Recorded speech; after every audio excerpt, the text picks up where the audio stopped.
pelayan Tuhan di Gereja Protestan Maluku yang kami kasihi, Shalom. Selamat berjumpa kembali dengan kami dari Lembaga Pembinaan Jemaat Gereja Protestan Maluku. Anugerah Tuhan jualah yang memungkinkan perjumpaan ini terjadi. Perjumpaan di bulan Juni 2025. Atas anugerah Tuhan ini, kita percaya bahwa Tuhan akan tetap meneguhkan dan memberkati gereja untuk menjalankan panggilan profetiknya.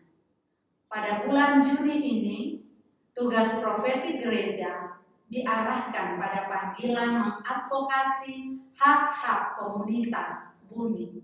Sebab itu tema bulan Juni adalah mengadvokasi hak-hak komunitas bumi sebagai gereja yang profetik. Ibu Bapa, para pelayan dan umat yang diberkati Tuhan. Advokasi dipahami sebagai tindakan pembelaan terhadap mereka yang mengalami ketidakadilan, penindasan, dan eksploitasi.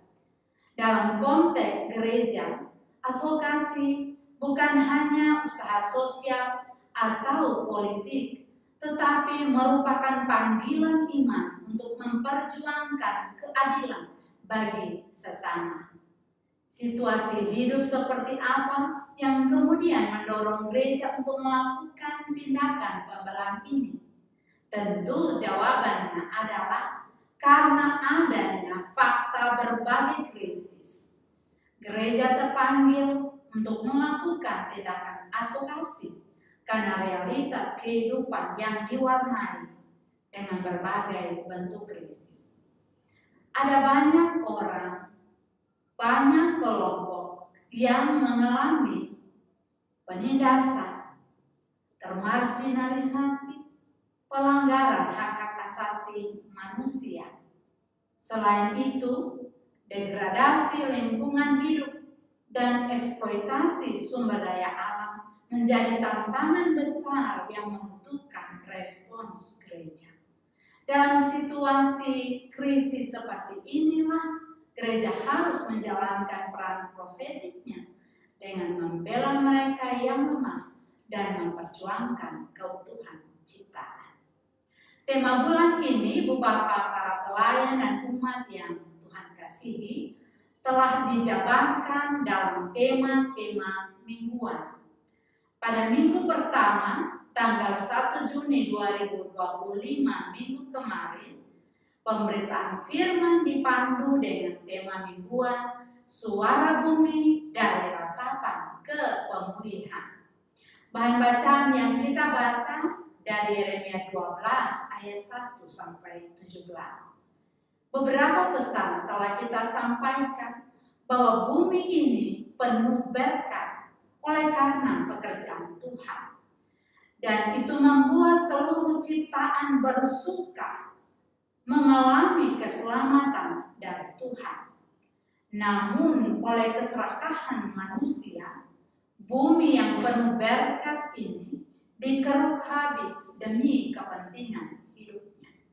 Sebab itu hingga hari ini, bumi ini meratap, tidak lagi bersuka. Suara ratapan bumi ini perlu didengar. Bumi membutuhkan pemulihan dari kita sebagai makhluk yang mulia, agar kita bisa terus menerima berkat Tuhan di alam ini. Ketika kita memulihkan dan menyelamatkan alam ini, semua itu memungkinkan kehidupan akan terus berlanjut. Pada minggu yang kedua, tanggal 8 Juni, dengan nas bacaan Yoel 2 ayat 28 sampai 32 dan Kisah Para Rasul 2 ayat 1 sampai 13. Tema mingguan kedua adalah Roh Kudus memampukan orang percaya untuk hidup setara. Ibu Bapa, para pelayan dan umat yang Tuhan kasihi. Minggu tanggal 8 ini adalah minggu di mana kita merayakan Pentakosta atau hari turunnya Roh Kudus. Momen ini begitu penting bagi kita semua, sebab setelah peristiwa kenaikan Tuhan Yesus, ada amanat agung yang diberikan kepada para murid dan kita semua untuk pergi menjadi saksi-saksinya, meneruskan karya penyelamatannya. Amanat ini telah kita lakukan dan dapat dilakukan sampai hari ini karena ada pertolongan kuasa Roh Kudus yang dicurahkan kepada kita.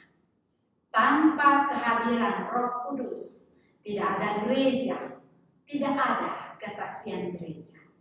Karena itu setiap kali kita merayakan Pentakosta, kita sekaligus merayakan hari lahir gereja. Dua teks ini Ibu Bapa memberikan kepada kita beberapa pesan. Pertama, dalam Yoel 2 ayat 28 sampai 29, Allah menjanjikan sebuah komunitas baru di masa depan. Ini adalah nubuatan dan penggenapannya tercipta oleh karena kuasa Roh Kudus.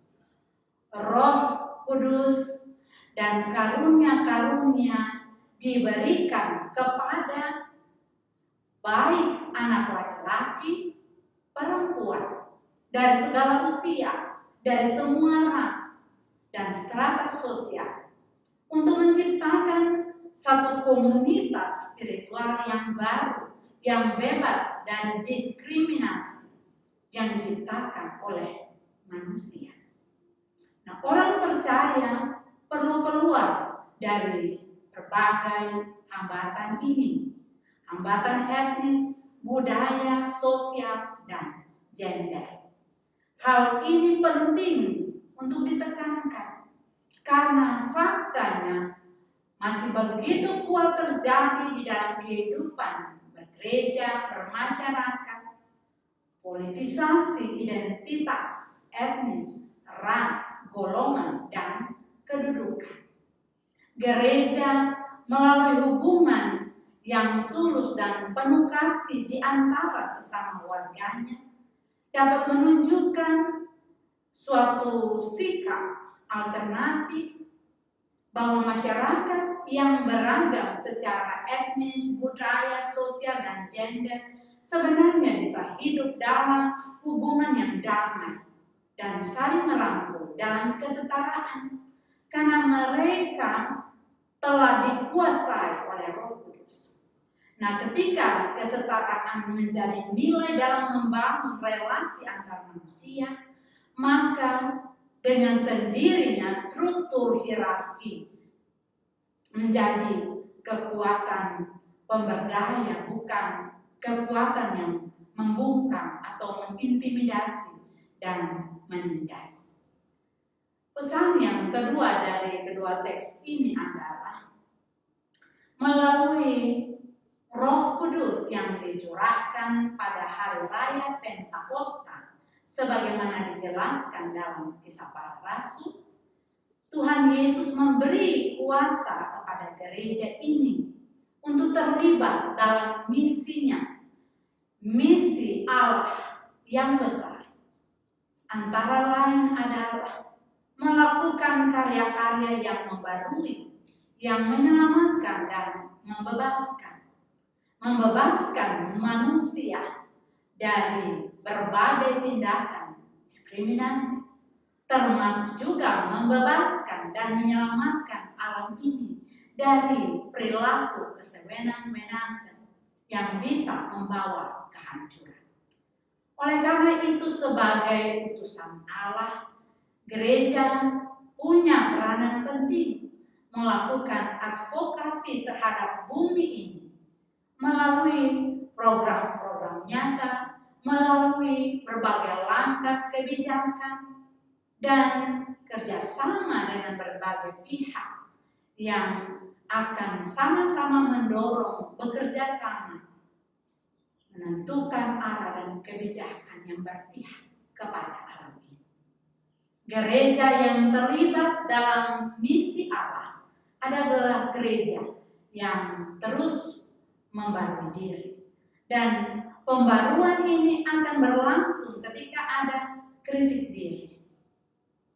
Dalam pembacaan tadi, Israel tidak memiliki kemampuan melakukan kritik diri sebab mereka terlanjur terjebak dalam klaim sebagai umat pilihan Allah. Karena itu para nabi termasuk Yoel diutus untuk memberi pesan profetik tentang hal ini. Dan karena itu merayakan Pentakosta berarti juga kita merayakan ruang-ruang kritik demi pembaruan hidup agar semua orang percaya bisa terlibat dalam misi Allah dan menciptakan komunitas yang setara bagi seluruh ciptaan. Para pelayan dan umat yang diberkati Tuhan. Pada minggu ketiga, tanggal 15 Juni, nas bacaan kita terambil dari Keluaran 23 ayat 1 sampai 13. Dengan tema mingguan yang ditetapkan adalah advokasi hak-hak komunitas bumi. Ada beberapa pesan juga yang kita temukan dari teks bacaan ini. Pertama, kitab Keluaran 23 ayat 1 sampai 13 ini memberikan kepada kita landasan teologi tentang perintah Tuhan kepada bangsa Israel untuk hidup dalam keadilan sebagai umatnya. Peraturan-peraturan yang diberikan kepada Israel pada waktu itu bukan hanya untuk kepentingan mereka sendiri, tapi juga sebagai satu bentuk kesaksian iman yang mencerminkan karakter Allah yang adil. Hal ini mau menunjukkan bahwa memang sejak Perjanjian Lama, umat Allah selalu dipanggil untuk berperan dalam membela keadilan dan menegakkan kebenaran. Dan keunikan umat Allah dalam advokasi itu terletak pada keyakinan mereka akan Allah sebagai pencipta. Maka keteguhan gereja untuk melanjutkan tugas-tugas menegakkan keadilan dan kebenaran juga didasarkan pada keyakinan bahwa Allah adalah pencipta. Dan advokasi yang kita lakukan itu bukan hanya untuk memperjuangkan hak-hak manusia, tapi juga tentang pemulihan tatanan ciptaan Tuhan yang lain, dan itu dikehendaki oleh Allah. Dengan demikian, Ibu Bapak, Saudara-saudara, advokasi yang dilakukan oleh gereja tidak hanya bersifat horizontal, tetapi juga vertikal. Atas dasar itulah kita melakukan advokasi. Sehingga kerja-kerja advokasi tidak hanya merupakan kerja-kerja kemanusiaan, tapi kita juga bekerja bersama Tuhan untuk membela kemanusiaan, membela lingkungan alam ciptaannya ini.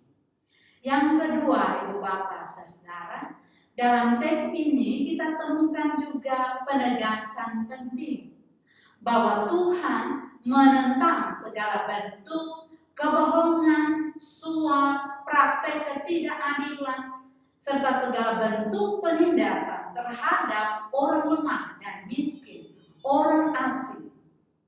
Keadilan harus ditegakkan tanpa diskriminasi. Dan setiap orang berhak mendapatkan perlakuan yang adil, tanpa memandang muka, tanpa memandang status sosial. Keputusan hukum juga tidak boleh dipengaruhi oleh status sosial seseorang, entah dia kaya atau miskin. Penegasan ini mau mengingatkan gereja terhadap mereka yang kecil dan tertindas. Bukan hanya soal bagaimana kita selalu memberi bantuan, pelayanan diakonal, tapi juga tentang bagaimana kita terus membangun relasi yang harmonis. Sebab terkadang pembelaan yang kita lakukan masih dilakukan dalam relasi subjek-objek, di mana yang menolong merasa lebih tinggi dari yang ditolong. Namun yang lebih penting adalah bagaimana relasi ini bisa meneguhkan harga diri orang-orang kecil, orang-orang lemah dan miskin, dan mengingatkan bahwa mereka juga adalah ciptaan Tuhan yang sama. Umat dan pelayan Tuhan yang diberkati. Pada minggu keempat bulan Juni tanggal 22, nas bacaan kita terambil dari Amsal pasal 3 ayat 19 sampai 21. Tema mingguan pada minggu keempat adalah advokasi laut bagi kehidupan semua ciptaan. Dari teks ini ada 3 pesan yang bisa kita maknai. Pertama, penegasan tentang Tuhan sebagai pencipta laut. Bahwa memelihara laut berarti kita menghormati penciptanya. Sebaliknya, merusak laut mengindikasikan penghargaan kita sebagai manusia yang kurang terhadap pencipta. Laut memiliki fungsi yang holistik dalam kehidupan kita sebagai manusia, baik secara ekonomi, sosial, maupun juga historis, politik, religius, dan yang lainnya. Pentingnya kita memahami esensi laut menjadi imperatif untuk kita melindungi agar laut tetap bisa dinikmati dari generasi ke generasi. Perlindungan terhadap laut tidak hanya kita lakukan karena kesadaran secara antroposentris. Maksudnya karena laut memiliki andil bagi kita manusia, tetapi karena memang laut memiliki hidupnya sendiri yang perlu dihargai dan dipelihara. Bahkan laut yang diciptakan dengan hikmat Tuhan itu mengandung hikmat Tuhan untuk mengedukasi manusia tentang hidup ini. Dari lautan yang tenang dan bergejolak, kita belajar tentang hidup yang penuh dinamika. Bahwa hidup yang kita jalani ini tidak selalu baik. Ada yang tenang, ada pula waktu di mana kita tegang dan sebagainya. Dalam kesadaran itu, maka jika kita merusak laut, maka kita harus sadar tindakan kita yang merusak itu bisa berpotensi juga merusak kehidupan kita sendiri sebagai manusia. Yang kedua, Ibu Bapak, bahwa advokasi terhadap laut tidak hanya dilakukan dalam bentuk edukasi verbal di mimbar-mimbar ibadah bagi umat, bagi pelayan, tapi hal itu perlu dilakukan dalam bentuk aksi yang nyata. Membersihkan lingkungan, tidak boleh mengambil hasil laut dengan menggunakan cara-cara yang bisa merusak biota laut. Mengambil dan merusak pasir, batu laut yang menyebabkan abrasi atau mengeksploitasi karang-karang laut. Yang paling utama adalah jangan lagi kita suka membuang sampah ke laut, tapi mari kita membuang sampah pada tempatnya.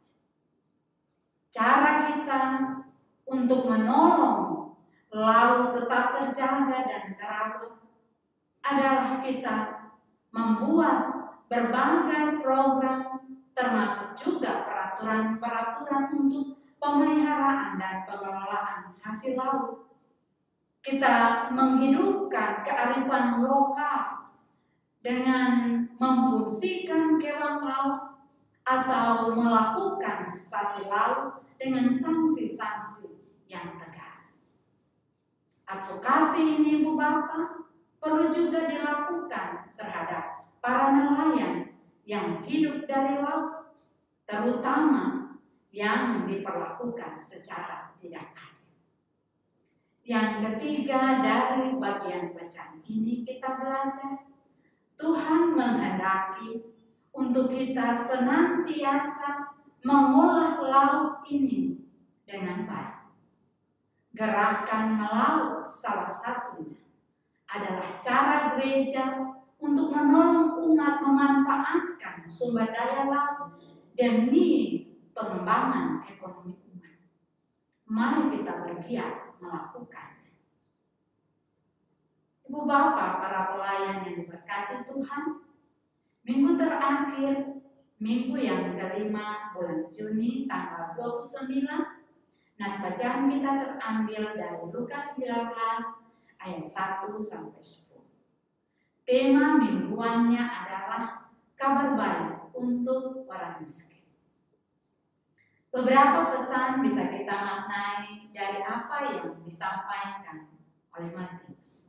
Pertama, bahwa sebagai murid Kristus, kita semua diajak untuk selalu membuka hati dan pikiran terhadap penderitaan orang lain dan menjadi agen kasih di dunia ini.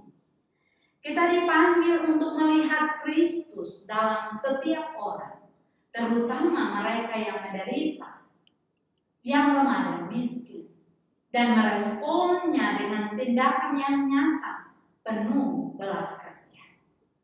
Dengan cara ini kita memenuhi panggilan kita melakukan peran profetik sebagai pengikut Kristus yang setia. Dan kita diajak untuk membarui komitmen kita untuk jadi pribadi-pribadi yang lebih peduli. Kehadiran kita adalah kehadiran yang harus selalu membawa kabar baik kepada dunia yang membutuhkan. Teks ini memperlihatkan itu yang dilakukan oleh Sakeus ketika Tuhan berjumpa dengannya. Dan firman Tuhan masuk dalam hati Sakeus. Dia tidak lagi memperhitungkan dirinya, kelemahan dan keterbatasannya di masa lampau. Juga dia tidak lagi memperhitungkan untuk merugi. Bahkan hatinya begitu berubah oleh kenyataan kemiskinan, sehingga Yesus menyelamatkan dia. Dia berkata, "Aku bersedia memberikan setengah dari yang dipunya bagi orang-orang lemah dan miskin." Dan itu tindakan nyata yang dilakukan. Ini yang juga dilakukan oleh Injil bagi mereka yang hatinya terbuka untuk Tuhan. Tuhan menciptakan hati yang baru, yang berpikir dan bekerja dengan cara berbeda dari sebelumnya. Mau memberi diri jadi sarana pembawa kabar baik terhadap orang-orang lemah dan miskin. Yang kedua, dari teks ini kita belajar bahwa supaya kabar baik kepada orang miskin itu bisa menjangkau mereka, tidak merupakan kabar kosong, tapi menolong mereka menjalani hidup dengan lebih baik. Maka sebagai gereja, baik pribadi maupun institusi, kita harus senantiasa mengingat orang-orang miskin yang ada di jemaat-jemaat kita.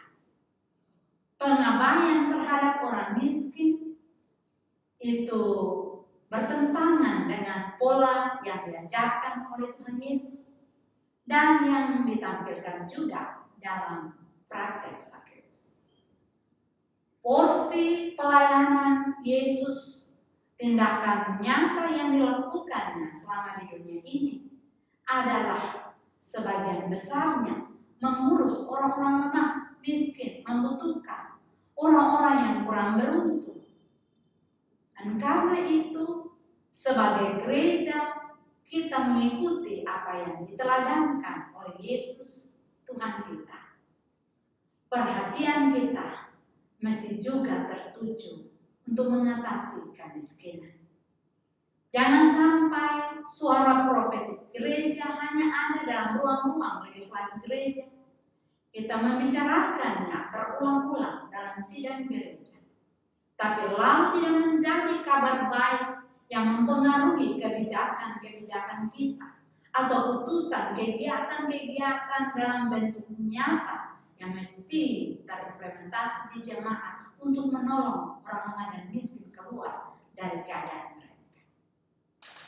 Mari kita semua bekerja bersama untuk berpihak mengadvokasi hak-hak masyarakat kecil dan miskin yang ada di jemaat-jemaat kita. Yang ketiga, dari teks bacaan ini kita belajar bahwa suara profetik kita sebenarnya merupakan wujud nyata dari bentuk kehadiran kita untuk menumbuhkan harapan, kabar sukacita di tengah-tengah kesulitan umat dari waktu ke waktu. Dan pekerjaan ini belum selesai. Tidak akan pernah selesai. Kita terpanggil untuk terus memberitakan, kita terpanggil untuk terus melakukan dalam tindakan dan program nyata, memberitakan tahun rahmat Tuhan telah datang dalam hidup banyak orang. Dan itu panggilan profetik kita demi pemulihan yang signifikan untuk pembangunan tubuh Kristus dalam gereja Protestan Maluku dari waktu ke waktu. Umat dan pelayan yang diberkati Tuhan. Demikianlah penjelasan kami tentang tema bulan Juni dan tema-tema mingguan di dalamnya. Di tengah kenyataan berbagai krisis yang sedang kita alami, marilah kita menyampaikan permohonan ini. Datanglah ya Roh Kudus, penuhi hati dan hidup kami dengan keberanian untuk melakukan advokasi hak-hak komunitas bumi sebagai gereja yang profetik. Kita percaya Roh Kudus yang akan menopang dan menolong serta memberkati tugas-tugas kita selanjutnya. Selamat merayakan Pentakosta. Tuhan Yesus menyertai dan memberkati perjalanan bersama kita di bulan Juni ini. Shalom.